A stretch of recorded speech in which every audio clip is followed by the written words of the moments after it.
Thank you for participating in the election forum with us today. We all know each other here, but for the sake of people watching on limaohio.com, let me do some introductions, okay? Doug Olson, publisher of the Lima News, and with me we have Jim Crummell, our editor, David Trinko, our managing editor, Craig Kelly, our political reporter, and photographer Craig Oros.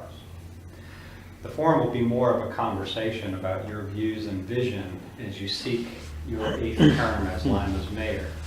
Each of us will be asking questions, and for the sake of full disclosure, we're also going to be doing a similar forum with your opponent, Keith Cheney. We'll be asking similar questions to both of you, but there'll also be specific questions for each candidate. A story that'll be written in a question and answer format will be done on each candidate in the Sunday, November 5th edition of the Lima News. And a video will also appear that day on our website, limaohio.com, and will remain on through Election Day. Okay, with that, let's start. So how do you respond to people who say, David Berger's done a good job, but 28 years is a long time. We need to have some fresh ideas? Well, first of all, I think, while 28 years is a long time, that doesn't mean I'm out of fresh ideas. As I told someone recently, I guess somebody fresh out of law school versus somebody with 28 years of legal experience, I think, that's I think a valid comparison. I think experience matters. I think the time on the job matters. It brings real value. And similarly with a doctor, I think if you go to a doctor who's fresh out of school versus somebody that's got a number of years of experience, you count on somebody with a good reputation and good skills. And I think I have both. I have a good reputation and I've got good skills. And the ideas that the administration is pursuing, I think, continue to be timely. They continue to be fresh to the needs of the community, and we respond to the challenges and the opportunities that present themselves. What do you think are the strengths and opportunities for the city? Well, we have right now the strongest economy in over 40 years.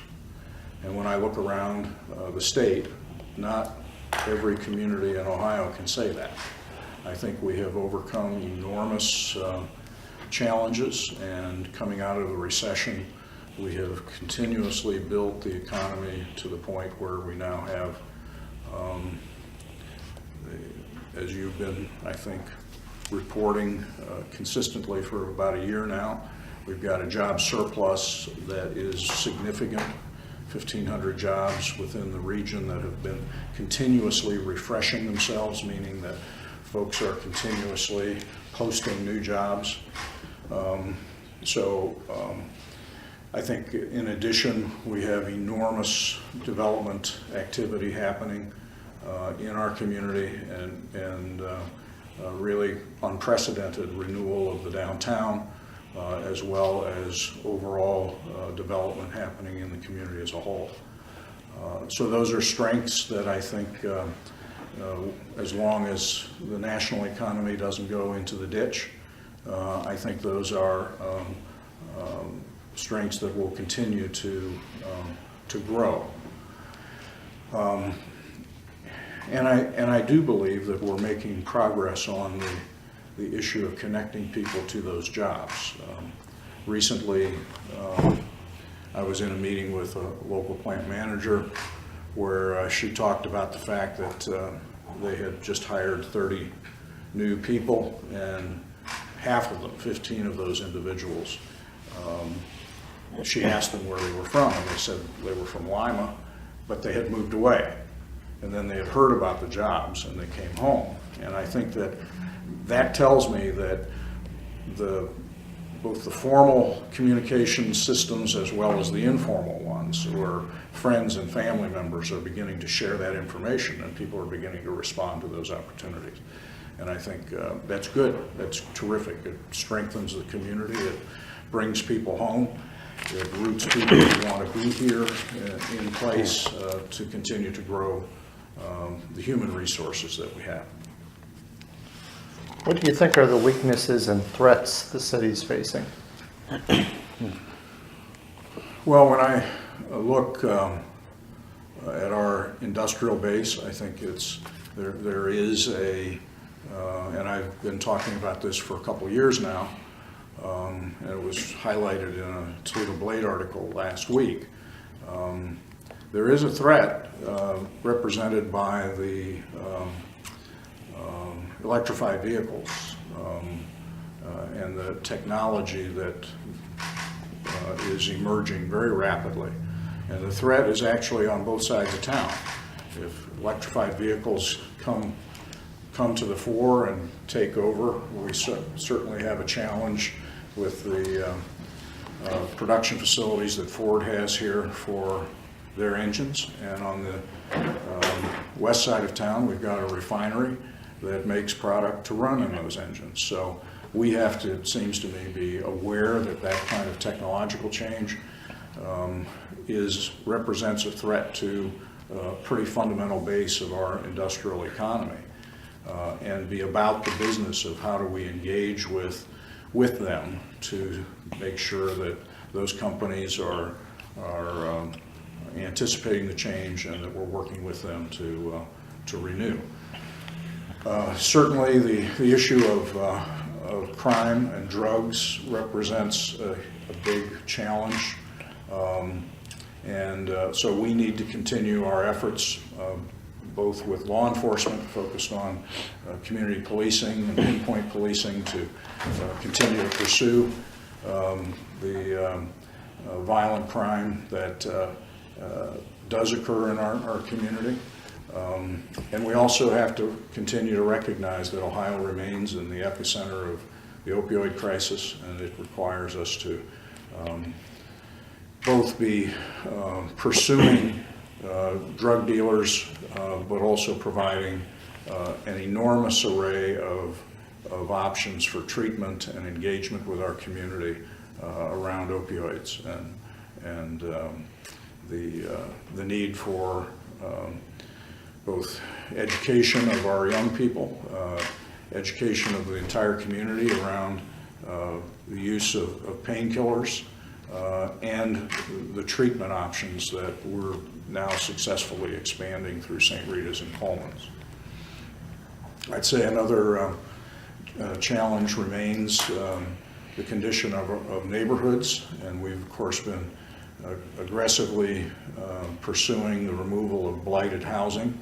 We need to continue to do that, but we also need to begin to help foster the infill construction and reutilization and repurposing of some of that real estate.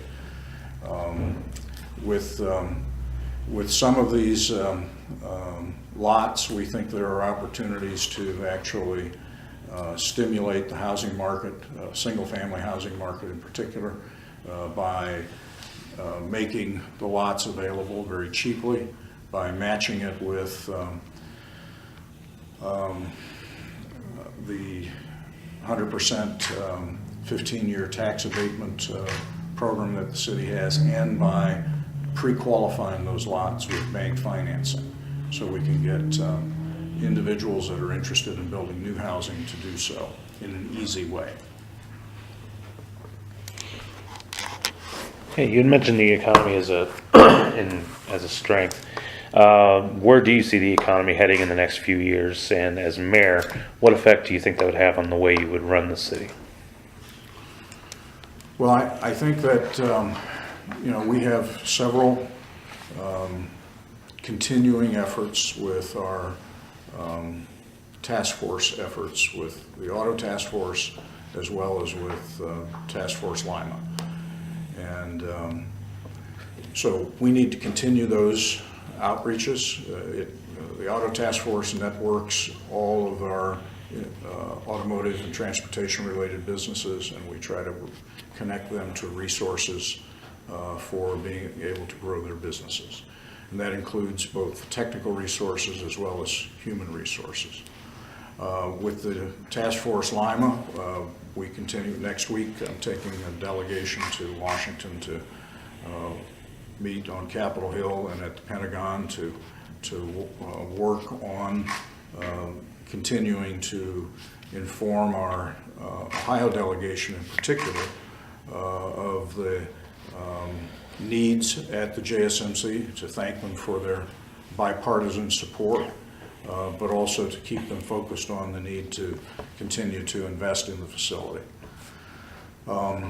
We're also, through the Allen Economic Development Group, working on the opportunities to continue to attract industrial businesses here through our industrial parks. And I think recently we've seen a couple of those efforts pay off with 2 companies, Reclaim and Distur, have been announced. So those are ongoing activities. I think the bigger challenge is, and the newer challenge really, is the workforce challenge. And we've just finished through and we were able to obtain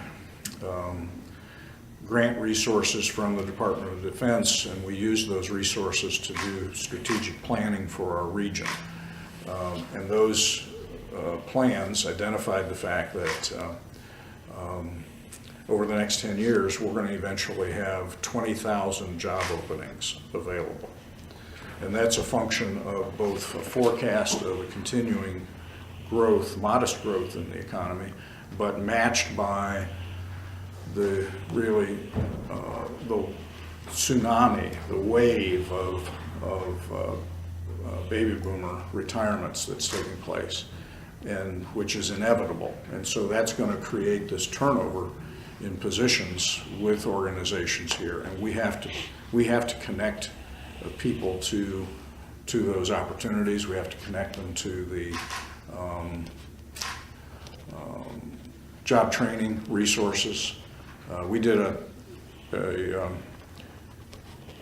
successful event recently with the Black Ministerial Alliance and with the trades, building trades, and that was focused on the fact that at any year going forward, there will be 300 apprenticeship positions available in the construction trades and in the industrial apprenticeships as well. And so the issue is, how do you get people to know about that? How do you make sure that they understand what is an apprenticeship, why that's a really terrific opportunity for somebody that doesn't want to go to college? It's really the opportunity for them to get paid to learn a skill.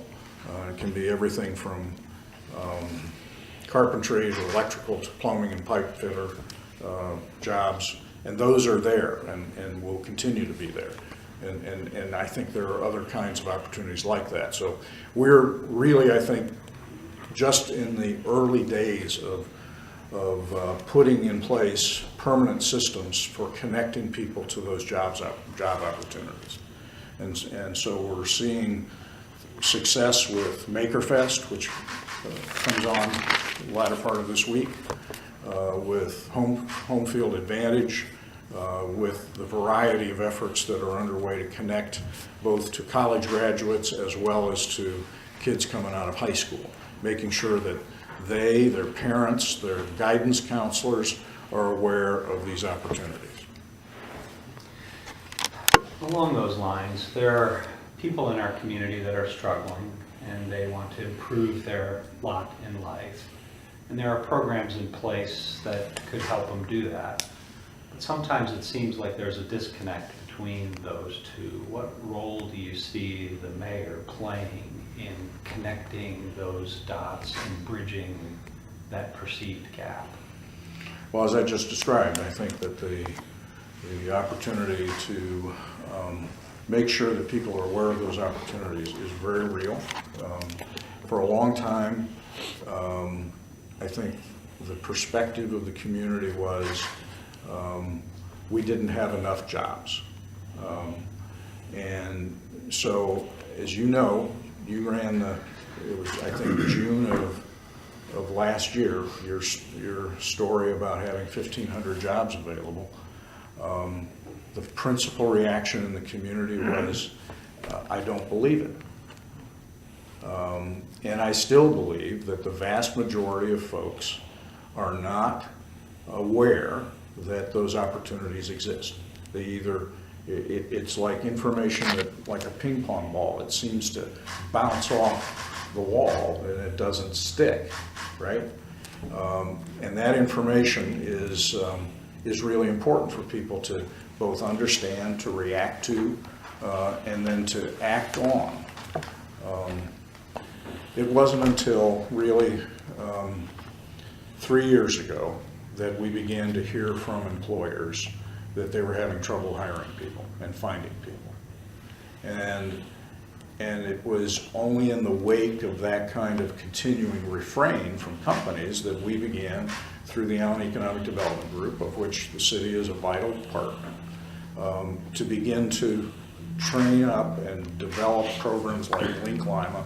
I brought Doug Arthur here, and he was able to ultimately pull the various pieces together who are various institutions, organizations that have all been a part of job training, workforce development, but all working separately in their own islands of activity. And we're now actually, I think, have a very cohesive approach to bringing those resources together, avoiding duplication, but also trying to leverage each other's strengths and making sure that people have real opportunity connected to that. Just a follow-up to that, if I could. So from your response, it sounds a little bit like the challenge of getting the message out. And is there something you could recommend to do differently to get the message out more consistently? Well, I don't think we're yet using social media as effectively as we might. I keep learning from kids in particular how they are, I'm talking now 20-year-olds, how they get their information. It's a different way of, their attention span is smaller, but their need for information is just as dynamic as everybody's. And so there's, I think, a set of tools in social media that we have to continue to become expert in. And I think the local companies, until very recently, didn't open their doors. I mean, most people in the community might know that a given company, whether it's Procter & Gamble or it's Medicoat or it is Ford or a refinery, they know they're there, but they don't know what goes on inside those organizations. And I think those organizations have begun to open their doors to students, to parents, to guidance counselors, because the principal reaction at MakerFest, this is the third year coming up, the principal reaction as you walk around and you listen to students is, and their guidance counselors is, gee, I didn't know we did that here. Gee, I didn't know that could happen here. And so it's this dawning awareness. And I think, again, we're at the very beginning stages of trying to build a level of awareness where people truly get it, that the opportunities are here and that they can be confident that it's there. Let's move to talk about governing a little bit. At least half the city council supports your opponent. If reelected, will you do anything differently to try to build trust and build a relationship with them?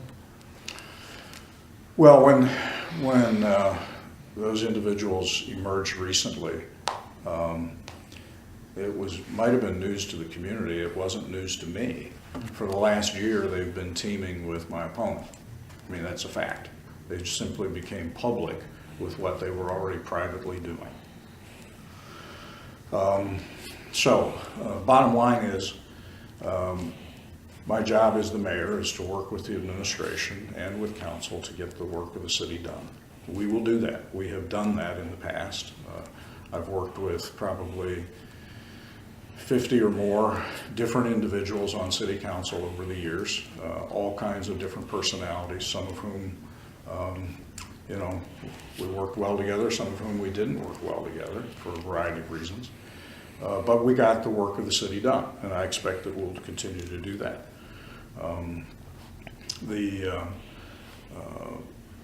It does require all parties to be committed to getting it done.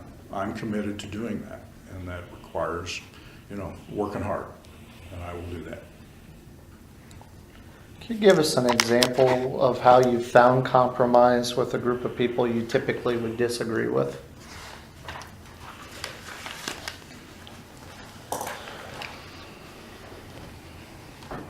Well, I think that the current issue around rental registration is a good example. The administration did research. We've been hearing for several years, actually, from concerns from council members, concerns from the community, triggered in some significant part by the amount of student housing that was now emerging, where single-family housing units were becoming purchased by landlords who were then turning it into student housing. And there was a concern from residents about how disruptive that was in the community. And so we began over a year ago to try to think about, research what the options were. We found rental registration as an approach, and we developed a proposal for an aggressive approach to that, something that would be comprehensive and something that would attempt in short order to try to bring about positive change. Now, we've submitted that to council. It sat there for some months, and then when it did finally start moving, it got picked up by my opponent and some others, including landlords, and turned into a political football. The bottom line here is I don't get to legislate. I don't have a vote. What we did was recommend an approach, but ultimately it's up to city council to pick and choose the various elements of a program to put in place. Now, I have an opinion.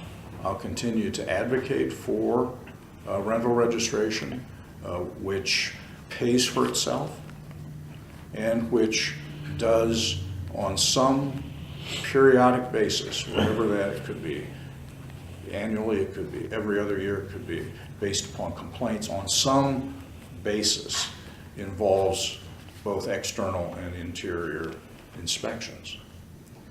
Again, I don't get to define this. Ultimately, it's city council and the public who will weigh in on this and ultimately get to decide what the final framework is. I believe something more needs to be done.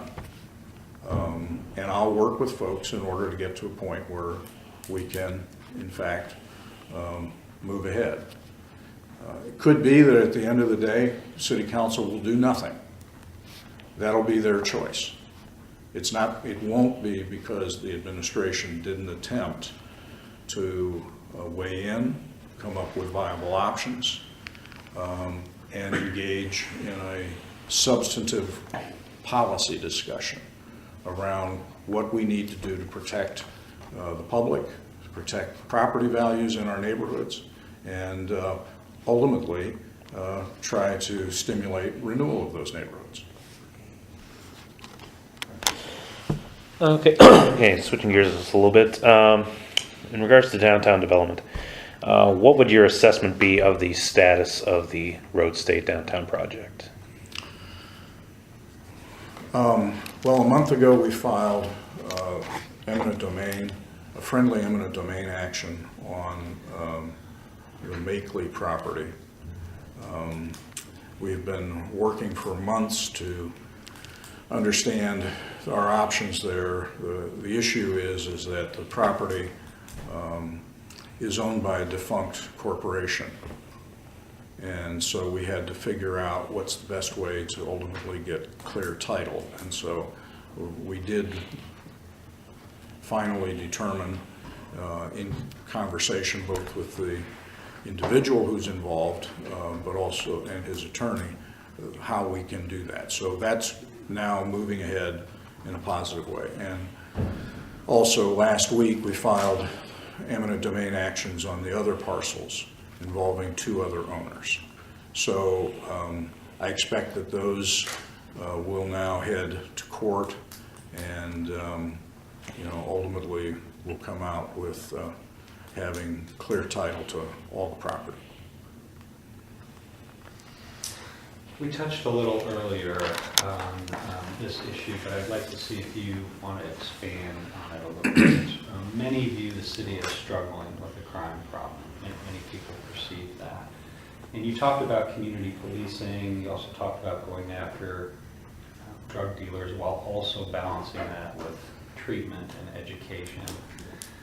Any other observations, plans, thoughts on attacking the crime issue in the city? Well, first of all, I think that what our police department has done is demonstrate a creativity to their work. They now have for example, a really terrific team trained up on using social media. What that has meant is both an efficient way to share information, but also to connect with people. For example, when they post, they've now got, I think it's upwards of 30,000 followers on their social media. So when there's a photograph of a suspect, their ability actually to circulate that information and ultimately to find people is just incredible. I mean, the rapidity of that communication loop has, I think, demonstrated its value. And their willingness to work with the community in partnership, whether it's through our community-oriented policing initiatives and with other law enforcement, I think, again, has demonstrated an ability to effectively partner and pursue solutions. We are also in the middle of trying to finalize their selection of body camera technology. I expect that the end of this year, first of next year, that selection process will be completed, and we'll move ahead with that. And I know it's been expressed demand from a number of the black ministers in our community to have that done. There is no opposition, first of all, to that from the troops, nor from the administration, nor from me. We have all been, I think, just very concerned that we get a technology that will work, one that we can afford, and one that truly does allow us to manage public records requests effectively. There have been a number of departments around the country that jumped into a given type of body camera and data system that they had to back away from, and ultimately start again. Well, we're not interested in making that mistake.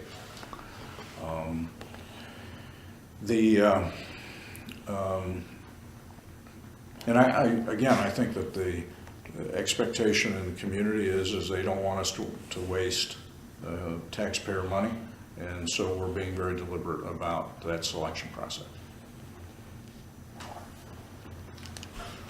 Your opponents talk about making Lima a business-friendly city and government moving at the speed of business. Well, what's your reaction to that? Well, government is not business. Government is a service organization that provides a variety of services, and so we need to be efficient. We need to do that with all due respect for both the expectations of customers, but also fairness. So often there are competing demands, whether it's on a code enforcement matter where somebody calls in and has a complaint about an individual or a property. When we respond to that, we need to treat the parties involved both as the law prescribes, which often allows for certain time prescribed procedures, as well as with a respect for them. Furthermore, when it comes to the issues particularly around buildings and permits, we enforce not the city's codes, but the state's codes. Folks always have the option of taking their building requests and going to Columbus. We have the local service in order to make it more convenient, but we must process that and hold people to the standards that the state specifies, and that's what we do. When there are issues, we work with folks. We work and engage with people continuously to solve issues and get problems solved. One way that we've done that, and my opponent has mischaracterized this continuously, is that we have an outside review with I believe Wood County. When somebody comes in, we have people come in and they make application for a building permit. They get processed in the order in which they come. If somebody wants to get faster review, we have the opportunity for them to pay an additional fee that gets paid to Wood County so they can go do that work. It's not additional money to us, but it is a way of expediting that, and they get a quicker turnaround. So we have, in fact, I think, been responsive to customers. We are looking for ways to, in fact, meet their needs. And this time of year, for example, the rush is on right now because people want to get their footers in the ground before the winter comes. And so there's a huge crush of demand. And so that opportunity actually to go to a third party to get it expedited is, I think, a good way for us to respond to that extra demand. And I guess the other thing that's, even as my opponent says that, the fact is again, you look around our community and there's a dynamic cycle of investment going on. We've got unprecedented level of investment in the downtown. We've got growth happening all over the community. And I think that's a counter indicator to what he's asserting. We, in fact, work with people every day and we help them succeed in getting their buildings done. And ours isn't just a service inside the city. We actually are a contractor with other jurisdictions in the county. So we have a county-wide reach with that service, and people appreciate that. Tell us what you've learned during this particular campaign about yourself and about your constituents.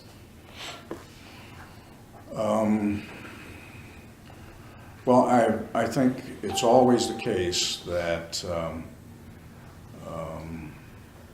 folks are concerned about what is immediately in front of them. And so it's often necessary in this process to,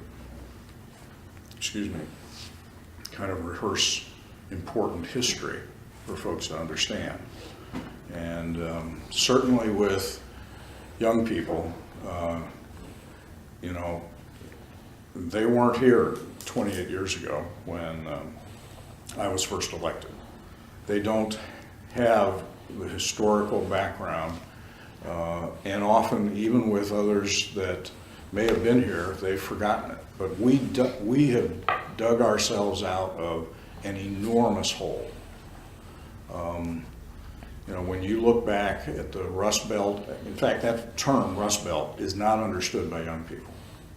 I mean, to you and I, we understand what Rust Belt economics were. But if you ask somebody who's 20 years old or 25 years old or 30 years old what the Rust Belt was, that's not a term that they are able to define for you. So when you look at the total losses from before I ever came to town up to and including then into the 90s, we lost in our community more than 20,000 good paying jobs. And the pain of those losses was immediate and then sustained.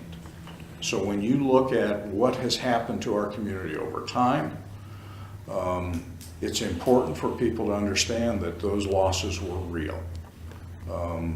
And so and then we had, in addition to those losses, we had additional threats which could have absolutely devastated this community.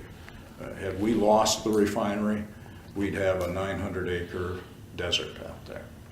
Had we lost the JSMC, an incredible asset would be gone.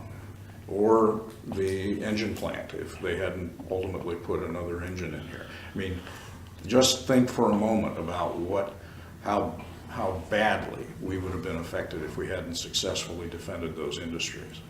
And we have come out of those. We've grown it. We've gotten it to the point where we now have, as we talked about, a job surplus that we could not have imagined. So I think that what I've learned was the need to not assume that folks know, because they don't. They've either forgotten or they never knew it. And so I think that history has had consequences in the physical structures of our community, consequences in terms of the way in which we now operate, who's here, who's not here, and understanding that we have to refresh that for folks so they understand where we began and what we've been working on over time in order to cure that. On your way over here, you may have been thinking about this conversation and some of the questions that we were going to ask you. Is there anything that we didn't ask you that you feel like you want to talk about, or you want people to know? Excuse me. Well, I suppose there's my sense about this opportunity with the community has always been that this is a job interview with the community. I've always taken it seriously, the campaigning process, as an opportunity to communicate in a deliberate way, respond to people's concerns. And I treat it for what it is, which is an opportunity to try to be direct about things. I hope that's understood, and that people are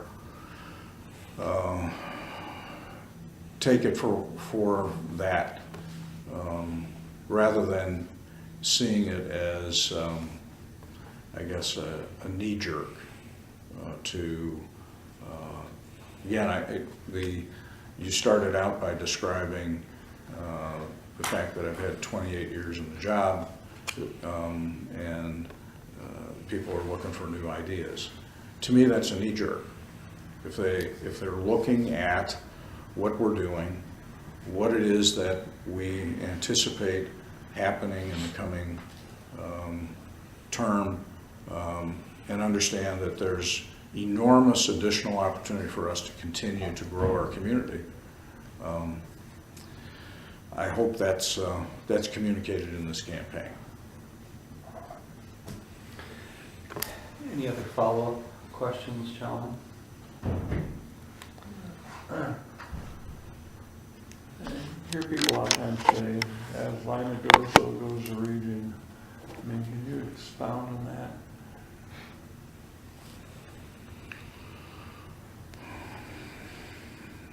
Well, I do think that the city as a core has a set of assets that make other things possible. Our utilities, for example, our water in particular, sewer systems, our transportation network, and of course,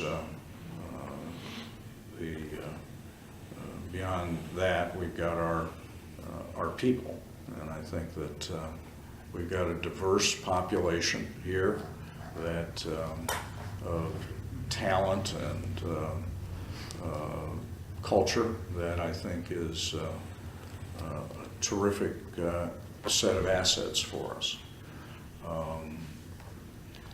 And I think that we have some. We're at a scale where we have both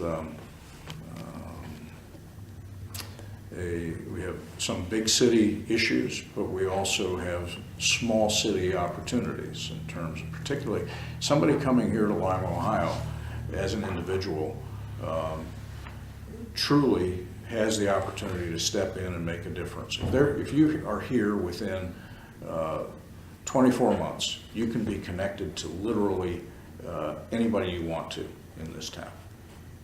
You could get to know the publisher and the editor, you could get to know the mayor, you could get to know the ministers, the other major corporations and organizations, and you can be fully engaged in the life of our community. I think that's a terrific opportunity. And I think that affects the region. Other places are much smaller in our region, but there's, I think, a lot of interaction between us and those smaller places, and that's good for them and it's good for us. Terrific. We appreciate your time today. Thank you so much for spending time with us and answering our questions. We wish you luck in the remainder of your campaign. And, Thank you.